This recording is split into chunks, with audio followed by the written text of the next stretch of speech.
cannot record it. Kan, kena set up the video ke, but in online then you can record, so you can watch it for review later on. Okay, so I just okay, so let me just summarize the Qawaid Fiqhiyah. Literally, the Qawaid is a plural of Qaedah, and Fiqhiyah is Islamic law. What is Qawaid Fiqhiyah? Is a general principle of Islamic law, and then the technical meaning, it is general rules which can be applied in various cases that come under common rulings. Maksudnya common rulings tu, it comes under the same category of rulings. For example, about solat, and then this specific maxim can be applied. How about when we are travel, these specific rules or principles or maxim can be applied. How about when the case of robbery cases, so which fiqh it is applicable. So it is basically the rulings is based on that category of case lah. Okay, the concept and scope of Qawaid Fiqhiyah. Okay, yang atasnya okay. So legal maxims are general rule fixed. Okay, for example, general rules fixed for various cases. For example, in transactions, in munakahat, in the solat or prayers or fastings. So any cases, then we can apply this. And then this maxim have solved most of the minor rules of fiqh, and without this these minor rules will have no standing ground, which will make it hard to solve them. So basically in Al-Quran, Allah because in Al-Quran we have two types of verses, isn't it? The first one is general verses, and second one is a specific verses to specific matters. Like Allah says, Allah asks us to fasting. So in Surah Al-Baqarah, verse 185. So in that verse, Allah clearly stated that we need to fast, and then when we are in traveling, for the mom who feed her child, and then he can replace the fasting to another day or another month. Okay, so it's very straightforward rulings. Okay, and there are also verses that very general, no specific rulings. Allah just give a hint to us. So how to solve it? So the Muslim scholars come up with these principles to explain the general verses of the Quran for us to make rulings lah, whether it is allowable or not. So based on this, the secondary sources. Okay, so we have primary and secondary sources, isn't it? So the primary sources are the Quran and Hadith. So all rulings, the judgment lah, the rulings that already stated in these two, it is firm. Okay, so and the other secondary sources for us to refer to make rulings or to make decisions whether we are allowed to do this, to do that. So one of it is this principle, Qawaid Fiqhiyah. We also have other like masalah musalah, qiyas. So Qawaid Fiqhiyah is one of the secondary sources for us to make decisions on certain matters that is not stated in the Al-Quran. So the actual wordings of the maxims are occasionally taken from the Quran. Okay, some of the maxims are directly taken from the Quran or Hadith, and then it is refined. Work of leadings, it is refined by the Muslim scholars. Okay,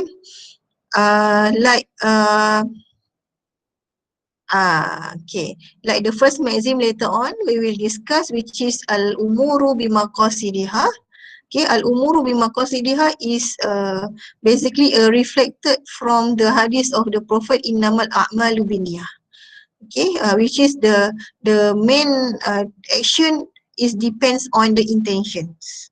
Okay, so it's from the hadith. Pukul 12.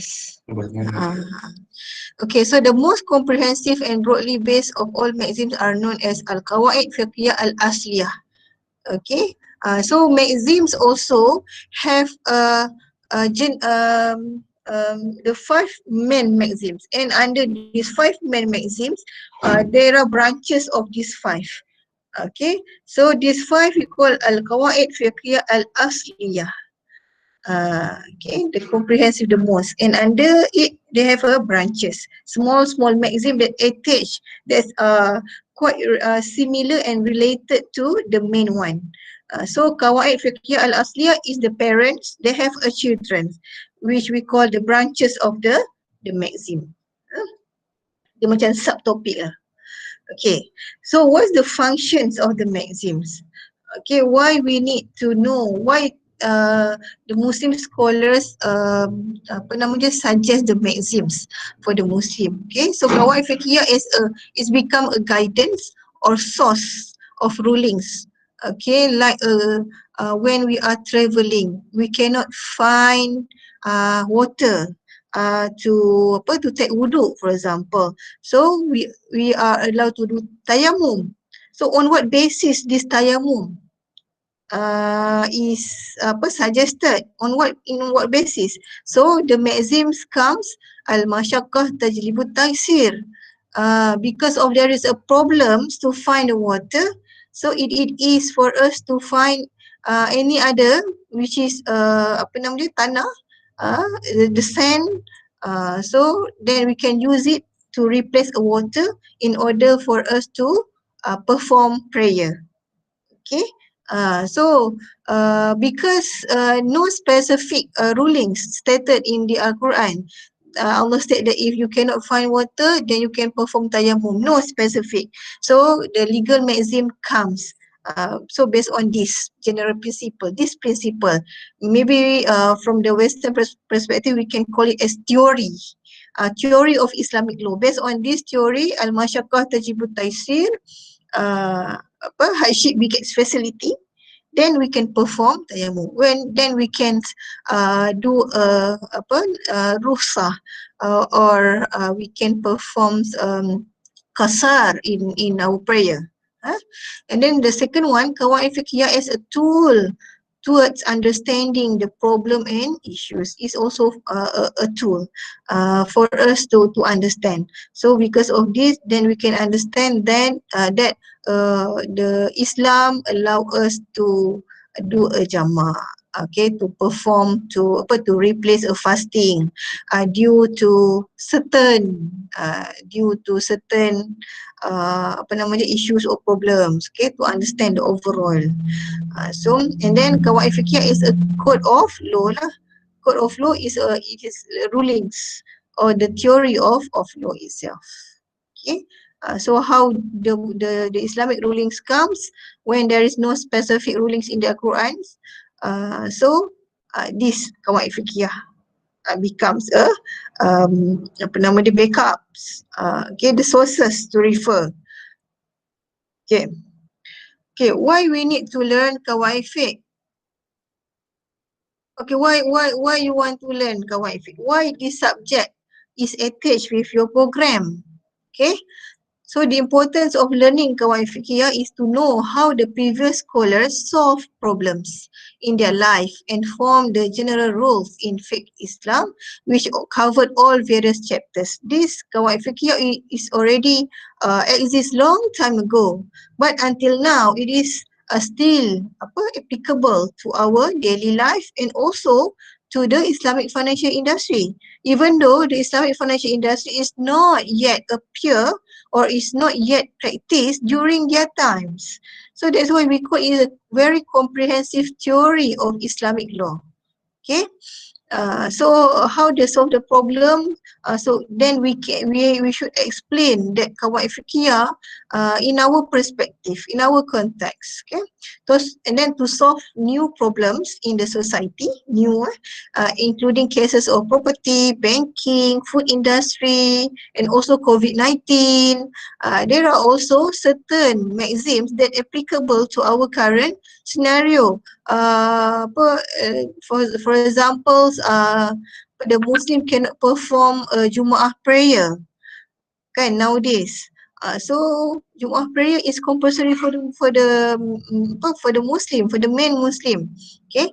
So based on what basis then the government or the Muslim scholars make a rulings that now it is because of the current situation it is allowed for the Muslim not to perform the Jumaah prayer. So Majlis Fatwa Ulama come up with these rulings. So based on Qawaid Fiqhiyah, based on Quranic verses, based on the Hadith. Okay, so Qawaid Fiqhiyah comes lah. So for example, in this current scenario, we can use ad-darar yuzal. Harm should be eliminated. Kan? Harm should be eliminated. In the hadith also, Rasulullah said, al-darar, la darar wala dirar. Do not inflict haram, do not do not attract and do not create a darar or harm. And then also to prove Islam is a progressive religion and can provide solutions to the new cases that occur in the society. It's a progressive religion. It is applicable, okay, to our life. This for the past years, for the now, and then for the coming years, it is applicable. Okay, wait. Okay. Okay, so okay. Okay, class, do the slide now. It is enough, big enough for you, or I need to make a presentation like this. This one okay. Much better. Okay, so that because I forgot to make a presentation. So origins of Qawaid Fiqhiyah. So which mazhab started to discuss and then to come up with this principle Qawaid Fiqhiyah started by Hanafi scholars. Hanafi scholars from Sufyan ibn Tahir ad-Dabbas. Has compiled 17 universal principles dealing with Sharia maxims. He started with 17 and then followed by Imam Abu Hasan al-Karki, added a number of qawaid in his book, followed by Abu Zaid al-Dabusi, 86 more, and followed by Ibn Najim. Autad al-Ashbah wa Nazair. So there are many kitabs of qawaid fiqhiyah based on the mazhab.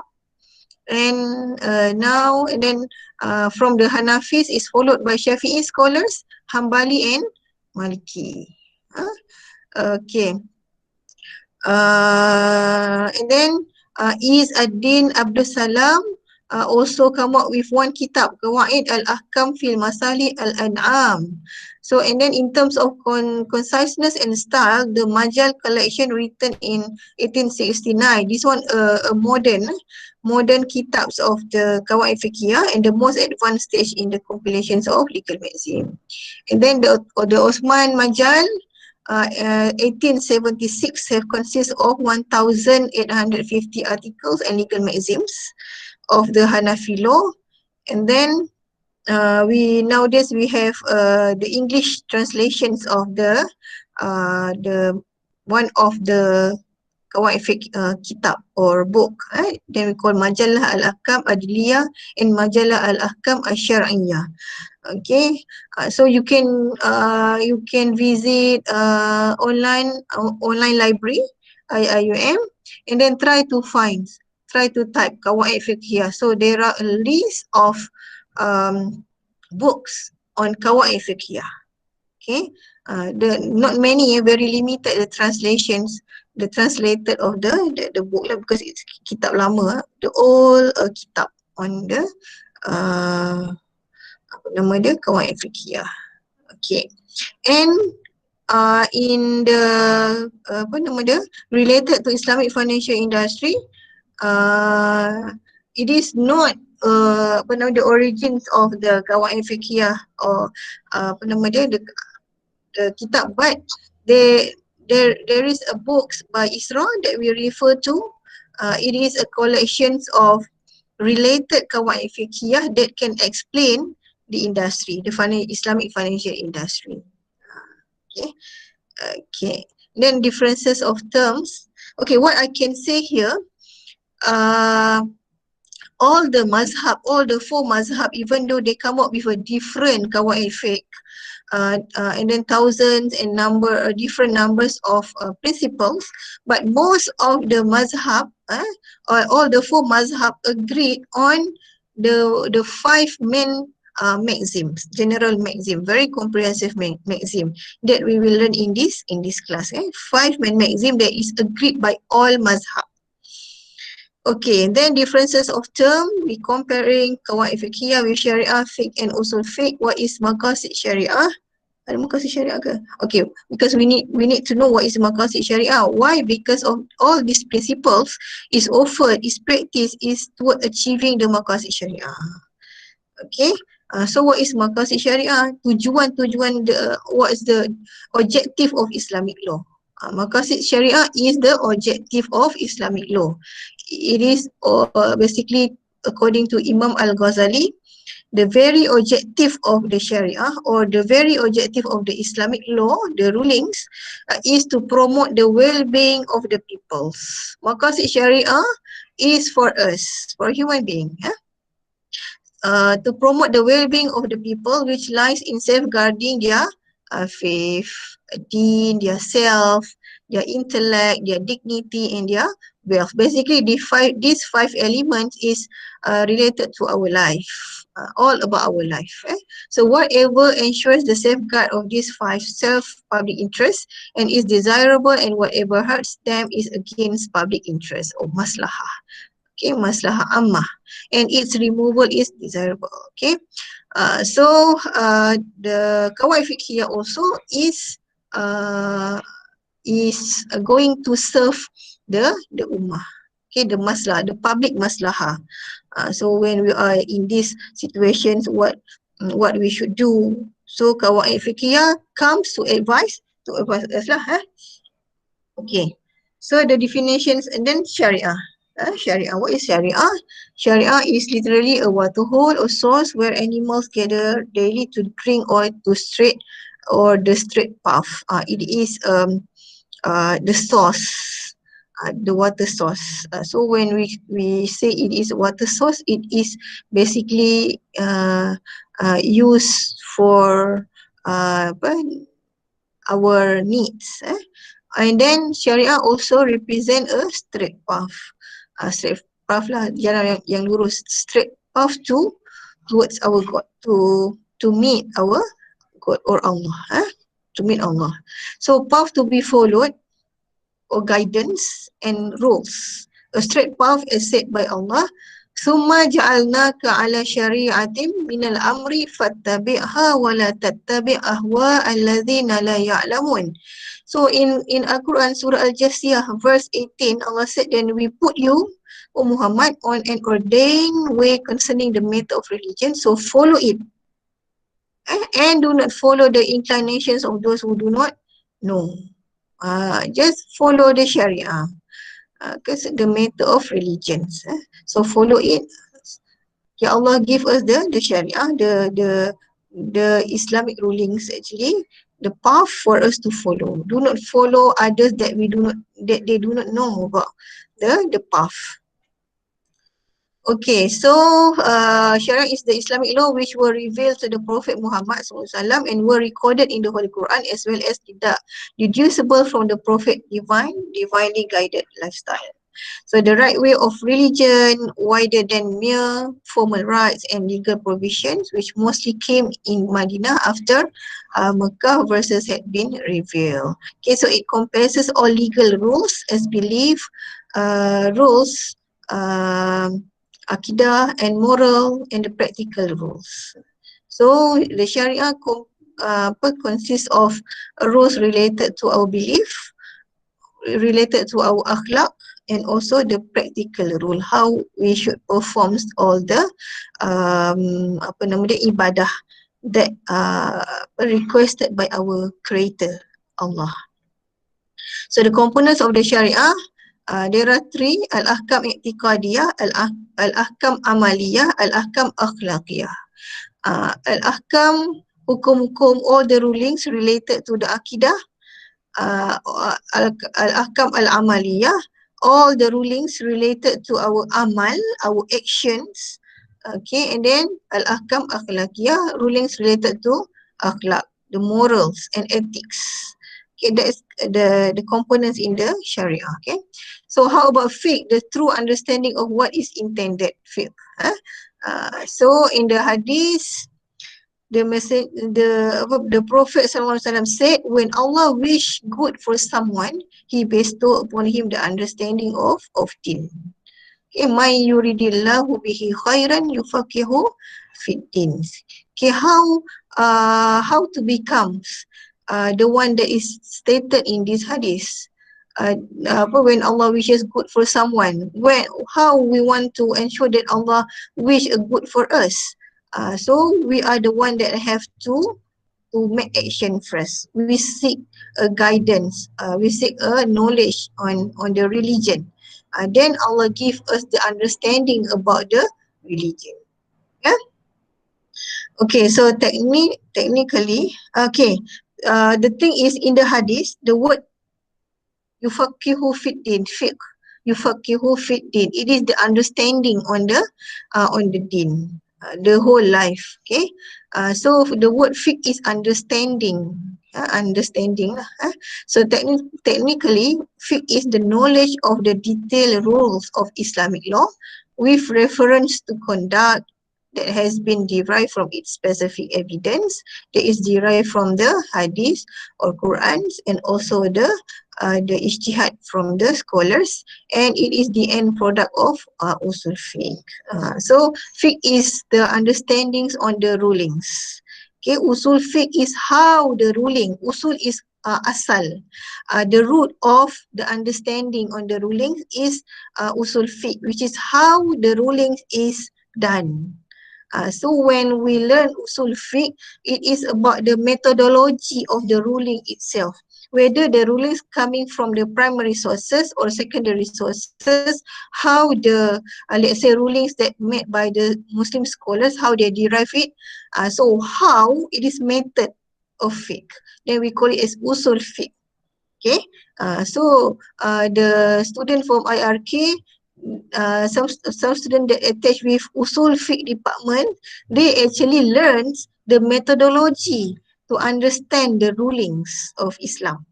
Okay, usul fiqh. So when it becomes fixed, it's already understand, the ruling is already there. Okay. Okay, the difference between Sharia and fiqh. Sharia is the body of revealed laws found in the Quran and the Sunnah. Okay, Sharia is the rulings that is stated in the Quran and Sunnah clearly. Fiqh is the body of laws deduced from the Sharia to cover specific situations not directly treated in the Sharia law. Okay, so meanings that fiqh is actually Sharia is coming from the divine, Quran and Sunnah. Fiqh is the rulings that comes from the discussion ijtihads of the Muslim scholars, the mazahib. Okay, so it deduced from the Sharia. The main one is the Sharia. So if we have certain issues, problem happens, the Muslim scholars make a discussion, ijtihad based on the Sharia, based Quran and Sunnah, they come up with the fiqh ruling. Okay, it's related to a certain situation. Okay, and then Sharia wider in scope, includes all human actions. Fiqh confined to human acts in terms of legality and illegality. Fiqh, that is why we have a fiqh usra, we have a fiqh jinayah, fiqh siyasa, fiqh muamalah. So the rulings related to specific domain or specific matters like fiqh muamalah. The rulings related to the transaction. Muamalah, amal, transaction. Fiqh siyasa is related to the political matters. Fiqh usra related to family matters. Okay. Fiqh jinayah is jinayah. Apa nama dia? Related to the undang-undang, legal. Okay. Okay, and Sharia is unchangeable and fixed, and fiqh is changes according to circumstances under which it is applied. Certain fiqh rulings, it depends on the waqi'. The waqi' is keadaan, the conditions, and also the place. So in derived fiqh, the Muslim scholars also refer to certain maxim which for example, al-ada muhakkamah, custom is an arbiter. So what's the customs of that country?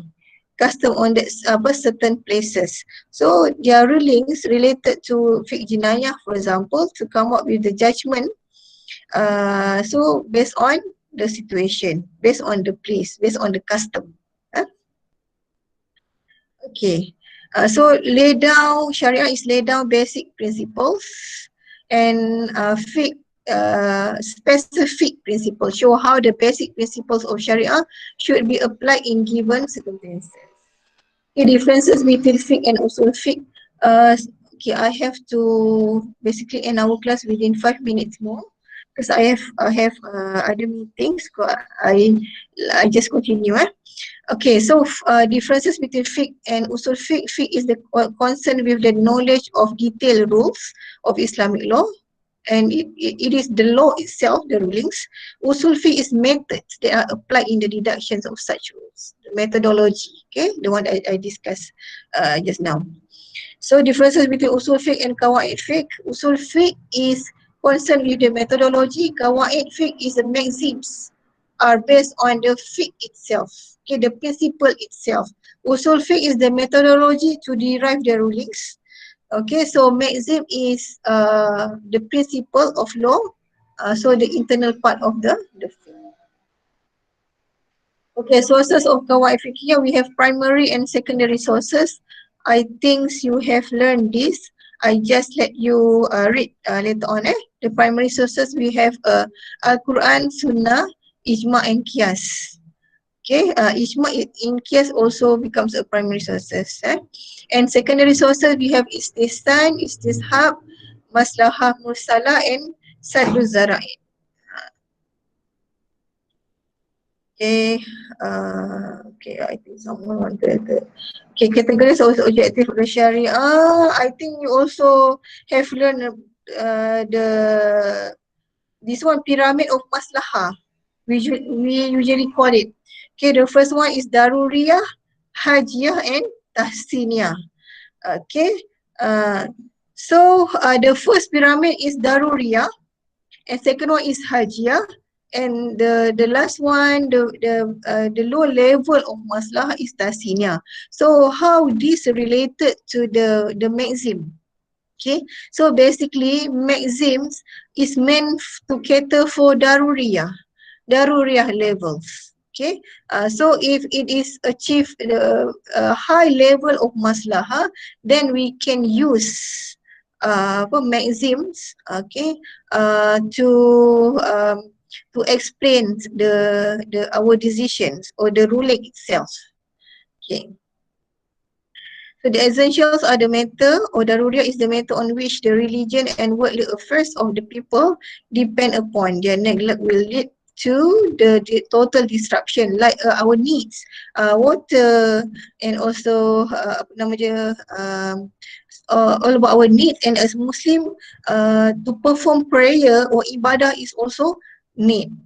Okay, so that is why when we cannot perform our prayer while standing, so we need to find what are the sources that enable us to perform the prayer while sitting, while lie down. Okay, so in the Quran, ayat Quran ada directly stated kan, if you cannot perform the solat, the prayer is in a very in a standing, then you can apa, like a sit, after that lay down. After all, you cannot still cannot perform it physically, you can just using your heart to perform it, isn't it? So maxims also apa nama dia, there is also maxim that explain this matter, like al-masyaqqah tajibut taysir, hardship beget facility, and also what if adara yuzal, if you cannot stand but you push yourself to stand, maybe it will bring harm to yourself. So meaning that adara user harm should be eliminated. So you are allowed not to push yourself to stand. You can sit while performing your prayer. Okay. So performing ibadah is one of the daruriyah for the Muslim. So we still need to perform all the Islamic pillars. Okay, if we cannot perform at least one of the pillar, we can become a non-perfect Muslim lah. How to become a perfect Muslim? We have to follow and perform all the Islamic pillars, kan? Okay. Okay, because I have to end the presentation, the discussion. Okay, I need you to read yourself about this one, Daruriyah al-Khamsah, meanings that these are all elements in Maqasid Syariah that we discussed, kan? Protections of ad-din, life, dignity, intellect and property. So this one is basically at the upper level of maslahah, which is daruriyah. So if something happens to any of these, we should apa nama dia? We can use maxims or Quranic verse to ensure that all of this element is taken care of. Okay. This one all the explanation of this. Okay. So that's all. Okay, so that's all for the introduction part. So I hope that you are clear with what we have discussed today on what is the legal maxim. Actually, it is legal maxim is a general principles of Islamic rulings. Okay, that explain the Sharia itself. Okay, any questions so far? Clear? Yes, Is madam. it clear now? What is the Qawaid Fiqh? What is the Sharia? What is the Fiqh? What is Usul Fiqh? InsyaAllah clear. Okay, InsyaAllah, madam. Okay, Alhamdulillah. So next week, insyaAllah, we will continue with the first maxim. Okay, that's a very important part. Okay, the first maxim. Apa yang cakap? Okay, maybe from now on, we only have one online meetings per week. Is it okay? Which is every Tuesday. Yes, madam. Okay, Okay, madam. so every Thursday Okay, I madam. will give you exercise, or starting from next week there will be hafazan sessions for every Thursday. Okay, hafazan sessions.